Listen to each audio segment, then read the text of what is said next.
Story நேரம் Tamil வியூவர்ஸ்க்கு hi. சீசனோட 22வது எபிசோட்ல என்ன ஆக போகுது அப்படின்னு தான் இன்னைக்கு இந்த வீடியோல பார்க்க போறோம். லாஸ்ட் எபிசோட்ல நம்ம ஜென்னு ஜட்ஜ் ரெண்டு பேருமா சேர்ந்து அந்த மினிஸ்டர் ஜெயில இருந்தவனை கூட்டு வந்து விருந்து சாப்பிட்டுட்டு இருந்தாங்க. இதுல இருக்கிறது உங்க கை நாட்டு மாதிரியே இருக்கே அப்படின்னு கேட்டுட்டு இருந்தாங்க. அதோட தான் முடிஞ்சது. அந்த ஆளு பார்த்து பயந்து போயிடுறான். ஜெயில போட்ட பாவத்துக்கு என்ன கூட்டு வந்து ட்ரீட் வைக்கிறீங்கன்னு பார்த்தா என்ன காட்டிட்டு இருக்கீங்க அப்படின்னு கேட்க, இல்ல சும்மா தான், இதுல இருக்கிற பேர் உங்களது மாதிரியே இருக்கே, நான் ஒரு நிமிஷம் வெளியே போயிட்டு வரேன் அப்படின்னு ஜின் அங்க இருந்து கிளம்பி போறான். அப்போ அந்த மினிஸ்டர் ஜட்ஜி கிட்ட, இது உங்க ஃபிங்கர் பிரிண்டா இல்லையான்னு மட்டும் சொல்லுங்கன்னு சொல்ல, அது என் ஃபிங்கர் பிரிண்ட் தான், சொல்றதுக்கு எனக்கு கொஞ்சம் அவமானமா தான் இருக்கு. ஆனா அன்னைக்கு நான் கேம்பிளிங் சென்டருக்கு போயிட்டு கேம்பிளிங் விளையாடும் போது திடீர்னு நிறைய காசுக்கு வந்து என்கிட்ட ஆட்டைய போட பார்த்தாங்க.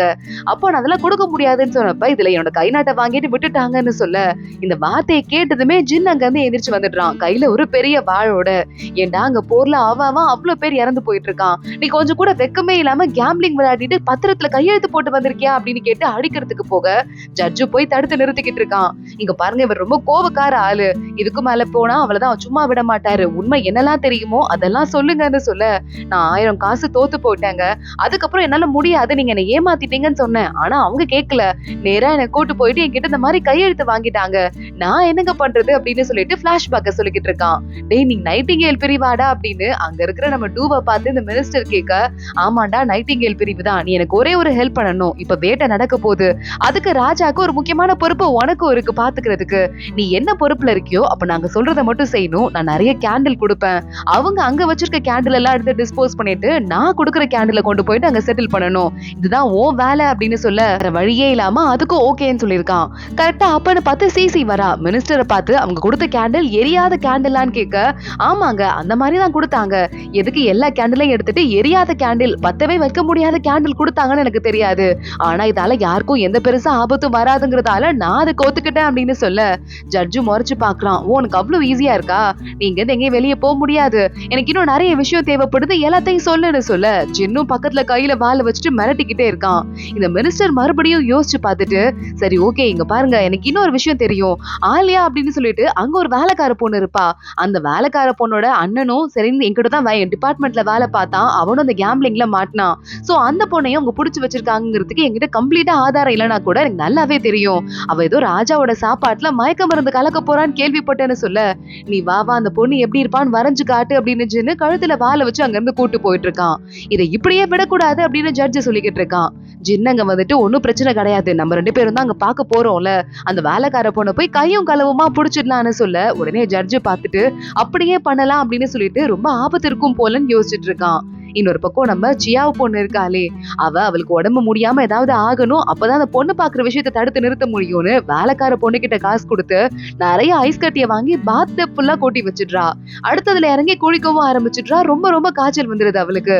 படுத்த படுக்கையா இருக்க டாக்டர் வந்து செக் பண்ணிட்டு ஒரு வாரமாவது அவங்க இந்த பொண்ணுக்கு இருக்கு ஃபீவர் போறதுக்கு, அதிகமான ஃபீவர் இருக்குன்னு சொல்ல, அங்க அவங்க அம்மா வந்துட்டு என்னடா பண்றது இப்படி பண்றாளே நொந்து போயிட்டு இருக்காங்க. கரெக்டா இந்த விஷயம் அந்த சித்திக்கும் தெரியுது. இவ ஒருத்தி என்னமா டார்ச்சர் பண்றா பாரு, இதெல்லாம் சும்மா விட்டுட்டுலாம் போக கூடாது, காய்ச்சல் தானே வந்திருக்கு, நல்ல அழகான ட்ரெஸ்ஸா எடுத்து கொடுங்க, அழகான நகையா எடுத்து கொடுங்க, அவன் மினிக்கு கிட்ட வந்து என் கண்ணு முன்னாடி நிக்கணும், பொண்ணு பார்த்தே ஆகணும் அப்படின்னு சொல்லிட்டு என்ன பண்றதுன்னு தெரியாம வேலைக்கார பொண்ணும் அங்க இருந்து கிளம்பி போறா. இங்க அந்த சியா கிட்ட பெய்யோட அம்மா கேட்டுறா, நீ வேணும்னே தானே பண்ண அப்படின்னு. நான் வேணும்னே தான் பண்ண, ஆனா என் மேல கோபப்படாதீங்க ப்ளீஸ்ன்னு சொல்ல, உன் உயிரையே நீ ஆபத்துல அழுத்தி இருக்க, அதுதான் எனக்கு உன் மேல கோபம், என்னதான் இருந்தாலும் பாத்துக்கலாம் இருந்திருக்கலாம்லமா, ஏதாவது ஐடியா போட்டிருக்கலாம்ல, பொண்ணா பிறந்தாலே இப்படிதான் சொல்லிட்டு அவங்க ஒரு பக்கம் அழ ஆரம்பிக்கிறாங்க. அப்பன்னு பார்த்து இந்த சித்தி கிட்ட இருந்து ட்ரெஸ் நகை எல்லாம் வருது. ஏமா இவளே உடம்பு முடியாம இருக்கா, படுத்த படுக்கையா, உங்களுக்கு அறிவு இல்லையான்னு கேட்க, வந்திருக்க வேலைக்கார லேடி சும்மா வந்து நின்று பாத்துட்டு போனோம் அவ்வளவுதானே, ஃபீவர் தானே, இருந்தா என்ன, மேக்கப் பண்ணி கூட்டு வாங்க அப்படின்னு சொல்லிட்டு போயிடுறா. பெய் இருக்காளே, உங்களுக்கு இந்த வேலை தான் பார்த்து கொடுத்துட்டு போனாலா அப்படின்னு மறுபடியும் சியா எந்திரிச்சு கத்த ஆரம்பிக்க, அந்த வேலைக்கார லேடி சொல்றா பேய பத்தி. பேய் மறுபடியும் இந்த சித்தி கிட்ட போயிட்டு ப்ளீஸ் அவளை ஃபோர்ஸ் பண்ணாதீங்க, புடிச்சவங்களை கல்யாணம் பண்ணிக்கிட்டோம் அப்படின்னு தான் சொல்லியிருக்கா. இந்த விஷயத்த சொன்னதுமே சியாவுக்கு ஒரு மாதிரி ஆயிடுது. நான் பேய் கிட்ட ரொம்ப மரியாதையே இல்லாம பேச வெளியே அனுப்பிட்டேனே அப்படின்னு கேட்க, பேயோட அம்மாவும் நானும் அவளை திட்டி அனுப்பிட்டேன், பாவம் எவ்வளவு வருத்தப்பட்டு போயிருப்பான்னு அவங்களும் ஃபீல் பண்ணிக்கிட்டு இருக்காங்க. கொஞ்ச நேரத்துக்கு அப்புறமா நம்ம சியாவு மேக்கப் எல்லாம் பண்ணிட்டு போயிட்டு அங்க உட்காந்துடுறா. ஆனா மாப்பிள்ளை வீட்டுல இருந்து ஆளே வரல, அவங்க வரலையா அப்படின்னு வேலைக்கார லேடி தகவல் கொடுக்க, நம்ம சியா உட்காந்துட்டு யோசிச்சு பாத்துட்டு இருக்கா. மாப்பிள்ளை வீட்டுல இருந்து ஒரு லெட்டர் மாதிரி ஒண்ணு வந்திருக்கு. இந்த மாதிரி எங்களால வர முடியாது, நாங்க வரல அப்படின்னு டைரக்டா எழுதாம அதை இன்டைரக்டா எழுதியிருக்காங்க. அதை பார்த்துட்டு நம்பிக்கையில தான் இங்க வந்து நம்ம ஜியாவே உட்கார்ந்துட்டு இருக்கா. ஜியாவோட அப்பா வந்துட்டு எவ்வளவு தைரியம் தான் இன்னைக்கு வரேன்னு சொல்லிட்டு வராம வந்து நம்மள அசிங்கப்படுத்தி இருப்பாங்க. இதுக்கு மேல வெயிட் பண்ண முடியாது, நான் அந்த கல்யாணத்தை கேன்சல் பண்றேன் அப்படின்னு சொல்லிட்டு போயிட நம்ம ஜியாவுக்கு ஹாப்பி ஆயிடுது. ரொம்ப சந்தோஷமா இருந்துட்டு இருக்கா. கரெக்டா அப்பன்னு பார்த்து பேய் உங்களை பார்க்க வந்திருக்காங்கன்னு சொல்ல பேய் நேரா உள்ள வர அவங்க அம்மா ஓடி போறாங்க. ஏய் என்னடி இது, நீ வீட்டுக்கு போயிட்டேன்னு கேள்விப்பட்டேன், என்னடி நடந்துச்சுன்னு கேட்க நம்ம ஜியாவும் வேகமா ஓடி போயிட்டு சாரி கேட்டுட்டு இருக்கா. நீங்க சொன்னது கேட்டதுக்கு அப்புறமா எனக்கு மனசு ரொம்ப கஷ்டமா இருந்தது. சோ அதனால நேரா நான் என் ஹஸ்பண்டுக்கு ஒரு லெட்டர் ஒன்னு எழுதினேன். என் ஹஸ்பண்ட் அவருக்கு இருக்கிற கான்டாக்ட் எல்லாம் வச்சு அவங்க ஃப்ரெண்ட்ஸ் கிட்ட எல்லாம் பேசி ஒரு வழியா அந்த மாப்பிள்ளை வீட்டுக்கு லெட்டர் எழுதிட்டாரு. நமக்கு எதுவும் இன்ட்ரெஸ்ட் இல்ல போல அப்படின்னு நினைச்சிட்டு அவங்களும் வராம விட்டுட்டாங்க. என் ஹஸ்பண்டுக்கும் கான்டாக்ட் இருக்குல்ல அப்படின்னு நம்ம பேய் சொல்லிக்கிட்டு இருக்க அவங்க அம்மாவும் சரி இன்னொரு பக்கம் ஜியாவும் தேங்க்ஃபுல்லா பாத்துட்டு இருக்காங்க.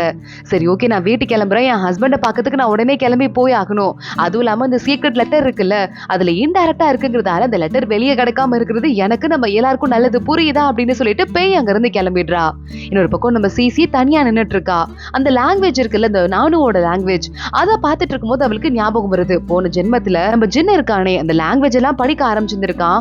ஜின்னு கூட இவ்வளவு சேர்ந்துட்டு அந்த லாங்குவேஜ படிக்கிறதுல ஹெல்ப் எல்லாம் பண்ணிருக்கா. இத பத்தி யோசிச்சு பாக்குறா சிசி. அவ போனதுக்கு அப்புறம் தான் ஜின் அந்த இடத்துக்கு வந்தான். ஆனா அவன் வரும்போதே அவனுக்கு எப்படி லாங்குவேஜ் அவனை விட பெட்டரா தெரிஞ்சது.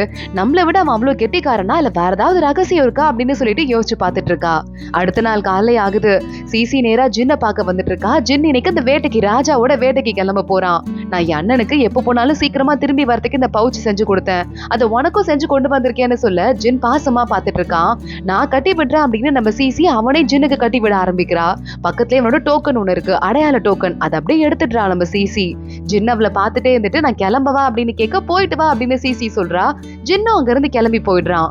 சிசி அடுத்த நேரா இப்ப நமக்கு வேலை இருக்கு அப்படின்னு அந்த பெட்டு டாக் இருக்குல்ல அதை கூட்டிட்டு நேரா போலீஸ் ஆபீஸ்க்கு போயிடுறா.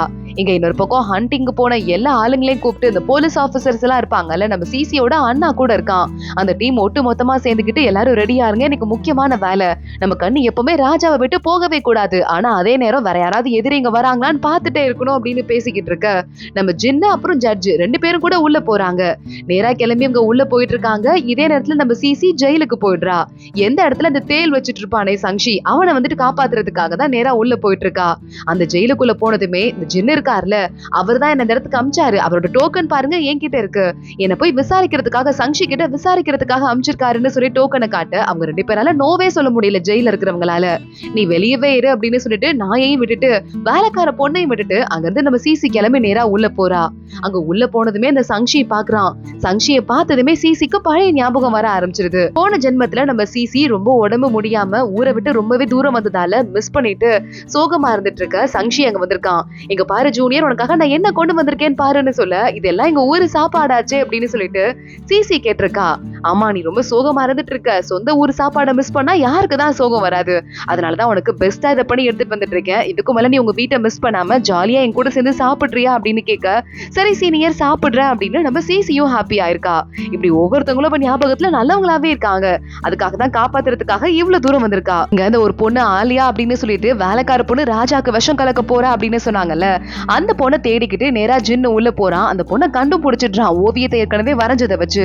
இங்க இன்னொரு பக்கம் நம்ம சிசி கிட்ட நம்ம சங்ஷி பார்த்துட்டு என்னம்மா இது வரைய அடிச்சு பார்த்தாங்க, நான் யாருக்கும் மசீலங்கிறதுக்காக அழகான பொண்ணை என்கிட்ட விட்டுருக்காங்களா, இதுக்கெல்லாம் மசீர ஆள் கிடையாது, உண்மையை சொல்ற ஆள் நான் கிடையாது அப்படின்னு சங்ஷி சொல்லிக்கிட்டு இருக்க.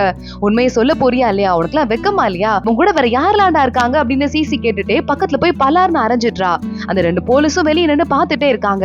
பக்கத்துல போன சாக்குல நம்ம சிசி சங்ஷி கிட்ட நான் உன்னை காப்பாத்துறதுக்கு வந்திருக்கேன், எனக்கு கோஆபரேட் பண்ணு அப்படின்னு மெதுவா சொல்லிட்டு மறுபடியும் விசாரிக்கிற மாதிரி, அம்மா நீ எப்பவுமே ஒரு தேல் வச்சிருப்பியே அது எங்க அப்படின்னு கேட்டுட்டு அவனையே குறுன்னு பாத்துட்டு இருக்கா. அவனும் அப்படியே கண்ணாலேயே உண்மையாவே நமக்கு ஹெல்ப் பண்ணுவாளோ அப்படின்னு பக்கத்துல இருக்கிற ஒரு பாக்ஸ காட்டுறான். சிசி அதை பார்த்துட்டு அப்படியே கேஷுவலா அந்த பாக்ஸை உடைச்சு விட அதோட மூடி ஓபன் ஆயிடுது. தேல் அதுல இருந்து வெளியே வந்துருது. இதுக்கு மேல உன்ட்ட விசாரிச்சு பிரயோஜனமே இல்ல அப்படின்னு நம்ம சிசி அங்க இருந்து கிளம்பி போயிடுறா. கரெக்டா அந்த தேல் டப்பால இருந்து வெளியே வந்துட்டு இருக்கு. நம்ம சிசி வெளியே போயிட்டு இந்த தடவை நான் வேற பாதையை சூஸ் பண்ண போறேன், என்னால முடிஞ்ச வரையதான் நான் பண்ணிக்கிட்டு இருக்கேன் அப்படின்னு கிளம்ப ஆரம்பிக்க நேரா சங்ஷி மேல அந்த தேல் ஏறுது. நேரா உள்ள போய் அவனை கடிச்சிருது, மயங்கி அப்படியே விழுந்துடுறான். இங்க அந்த ஆலியாங்கிற வேலைக்கார பொண்ணு கிட்ட நம்ம ஜின்னு வந்துட்டு இது ஓன் கர்ச்சிஃபா அப்படின்னு கேட்க இல்லையே இது ஏன் கர்ச்சிஃப் இல்லையே அப்படின்னு அந்த பொண்ணு சொல்லிக்கிட்டு இருக்கா. கரெக்டா அப்பன்னு பார்த்து ஜட்ஜ் வந்துட்டு எதுக்குப்பா தேவையில்லாத பொண்ணு கிட்ட எல்லாம் பேசிக்கிட்டு இருக்க கேட்க அந்த வேலைக்காரங்கலாம் ஒரு லீடர் இருப்பாங்கல்ல, அந்த லேடி அங்க வந்துடுறா. என்ன நடக்குது அப்படின்னு. இது உன்னோட கர்ச்சீஃப் தானேமா அப்படின்னு ஜின்னு மறுபடியும் கேக்குறான். ஆலியா பயந்துட்டு சமாளிக்கிறதுக்காக ஆமா என்னோட தான் சொல்லிட்டு, அப்படியா உன்னோட தானா, ஆனா அதுல விஷம் கலந்திருக்கே அப்படின்னு சொல்ல, இல்ல இல்ல என்னோடது கிடையாது நான் தெரியாம சொல்லிட்டேன்னு ஆலியா கத்த ஆரம்பிக்கிறா. இந்த பொண்ணை விடாதீங்க செக் பண்ணி பாருங்கன்னு சொல்ல அந்த பொண்ணோட பெல்ட்ல இருந்து விஷம் பாக்கெட் எடுக்கிறாங்க. பாத்தீங்களா ராஜாக்கு கலந்து கொடுக்கறதுக்காக விஷம் வச்சிருக்கா அப்படின்னு நம்ம ஜின்னு சொல்ல, இல்ல என்ன ஃபோர்ஸ் பண்ணாங்க எனக்கு தெரியாது நான் தெரியாம பண்ணிட்டேன்னு ஆலியா கத்த ஆரம்பிக்கிறா. எங்களுக்கு ஹெல்ப் பண்ணதுக்கு ரொம்ப தேங்க்ஸ் அப்படின்னு அந்த லீடர் பொண்ணும் இதுக்கு மேல என்ன பண்ணும் எனக்கு தெரியும், இவளை தூக்கிட்டு போய் ஜெயில போடுங்கன்னு சொல்ல ஜின்னும் ஜட்ஜும் ஒருத்தங்க பாத்துக்கிறாங்க. இதுக்கு மேல என்னெல்லாம் நமக்கு பாக்குறதுக்கு இருக்கோ அப்படின்னு சொல்லிட்டு கரெக்டா ராஜா வரதா அனௌன்ஸ் பண்றாங்க. ராஜா வராரு, எல்லாரும் போயிட்டு லைன்ல நிக்கிறாங்க. ஜின்னும் அவங்க அப்பாவை பார்த்துட்டு கொஞ்சமும் கண்டுக்காம அவன் ஒரு சாதாரண எம்ப்ளாயி மாதிரி லைன்ல நின்னுட்டு இருக்கான். ராஜா வராரு, வேகமா ஒரு அம்ப விட்டு இந்த வேட்டையை ஸ்டார்ட் பண்ணி வைக்கிறாரு. இன்னைக்கு உங்க வீர தீரத்தை எல்லாருக்கும் காட்டுங்க அப்படின்னு ராஜா கத்த ஆரம்பிக்கிறாரு.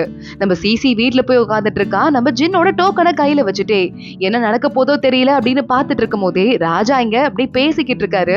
கரெக்டா சூரிய கிரகணம் ஆரம்பிச்சிருது. ஆரம்பிக்கிற அந்த நேரத்துல பயங்கரமா புயல் சூறாவளி வேற அடிக்க ஆரம்பிக்குது. சிசி பாத்துட்டு இருக்கா, ஏன் திடீர்னு புயல் காத்து வேற அடிக்குது, அந்த இடத்துல ரொம்ப மோசமா இருக்குமே அப்படின்னு. இருட்ட ஆரம்பிக்குது, புயல் காத்து வேற அடிக்குது. ராஜாவை காப்பாத்துங்க அப்படின்னு ஆளாளுக்கு கத்திக்கிட்டு இருக்க எல்லாம் அங்க இருக்கிற காத்து தாங்காம ஆளாளுக்கு செதஞ்சு ஒரு பக்கமா ஓடிக்கிட்டு இருக்காங்க. அப்பன்னு பார்த்து நம்ம ஜின் அமைதியா பாத்துட்டு இருக்கான். அந்த நேரத்துல வர ஒரு ஆளு கையில ஒரு குட்டியா கத்தி எடுத்துட்டு வந்துட்டு இந்த புயல்ல யாருன்னே தெரியாத அந்த நேரத்துல நம்ம ராஜாவை குத்துறதுக்காக வந்துடுறான். ஆனா ஜின் அங்க நடுவுல போறான். அந்த குத்த அம்மா வாங்கிட்டு ராஜாவை காப்பாத்திடுறான். கொஞ்ச நேரம் ஆகுது, அப்படியே புயல் லேசா அடங்க ஆரம்பிக்குது. சூரியனும் வெளியே வர ஆரம்பிக்குது. ஜின்னை காப்பாத்தி நம்ம ஜட்ஜு உனக்கு ஒண்ணும் ஆகல அப்படின்னு கேட்டு காயத்தை பாத்துட்டு இருக்க ஜின்னையே அட்டாக் பண்றதுக்கு ஆளுங்க வந்துடுறாங்க. ராஜா பாக்குறாரு, நீ யாருப்பா அப்படின்னு கேட்க நான் அந்த மாதிரி கமாண்டர் ஜின் அப்படின்னு அவன் சொல்லிக்கிட்டு இருக்கான். ஆனா அது யாருன்னு ராஜாக்கு ஒரு நிமிஷம் பார்த்ததுமே தெரிஞ்சிருது. ஜின்னு கூட்டு போய் தனியா ட்ரீட்மெண்ட் பார்க்க ஆரம்பிக்கிறாங்க. டாக்டர் வராரு, இவர் கவசம் போட்டிருக்காருங்க, அதனால இப்போதைக்கு பெரிய காயம் இல்ல, ஆனா உள்ள இருந்த பழைய காயத்தெல்லாம் இந்த காயம் வந்துட்டு கொஞ்சம் அக்ரிவேட் பண்ணிடுச்சுன்னே சொல்லலாம், நல்லா பாத்துக்கணும் இல்லைன்னா என்னைக்குமே இந்த காயம் ஃபுல்லா ஆறாதுன்னு சொல்ல சரி போங்க அப்படின்னு எல்லாரையும் வெளியே அனுப்பிட்டு ராஜா ஜின்ன பாக்குறதுக்கு போறாரு. ராஜா அப்படின்னு நம்ம ஜின்னு கூப்பிட என்ன உனக்கு யாருன்னு தெரியாதுன்னு நினைச்சிட்டு இருக்கியா, நீ என் பையனை கூட என்னால கண்டுபிடிக்க முடியாது நினைச்சிட்டு இருக்கியா அப்படின்னு கேட்க ராஜாவோட அசிஸ்டன்ட் வெளியே நின்று பார்த்துட்டு ஷாக் ஆயிடுறான். 7வது இளவரசனா அப்படின்னு.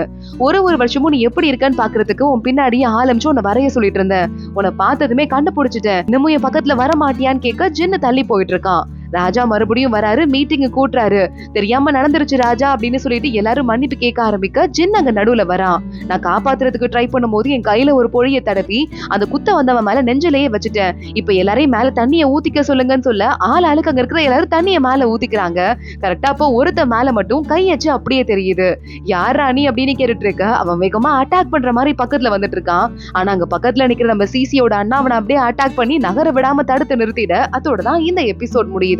அடுத்தடுத்து என்ன ஆக போது தொடர்ந்து பார்க்கலாம். இந்த வீடியோவை லைக் பண்ணிக்கோங்க, மறக்காம நம்ம சேனலுக்கு சப்ஸ்கிரைப் பண்ணிட்டு பெல் ஐகானையும் கிளிக் பண்ணிக்கோங்க. அடுத்த வீடியோல பார்க்கலாம். அது வரைய பாய்.